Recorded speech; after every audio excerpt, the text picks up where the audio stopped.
Welcome to our tutorial on how to play Shato and Luksong Tinik, a traditional Filipino street game that both fun and challenging. Let's dive right in. First, let's learn about Shato. This game requires two teams with equals members. Each team need a shato, a piece of flat wood, and a small piece of flat metal called the pamato.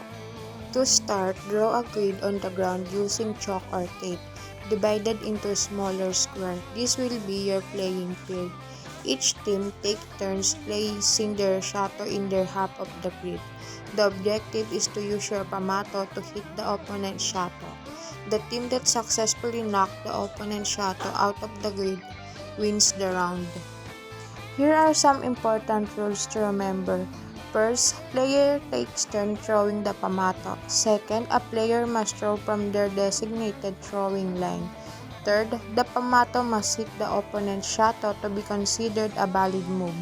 And lastly, if a player pamato hits the ground without hitting the shato, it's the other team's turn. Now let's move on to Luksong Tinik. This game involves teamwork and agility. Players form a line and take turns leaping over their partner's crossed arms. Here are some rules for Luksong Tinik.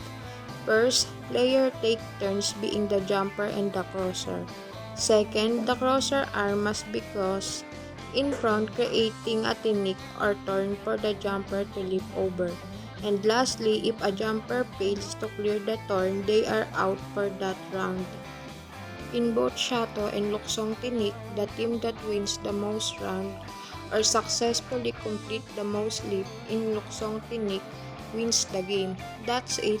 You are now ready to enjoy a game of Shato and Luksong Tinik. Have fun and remember, it's all about teamwork and having a good time.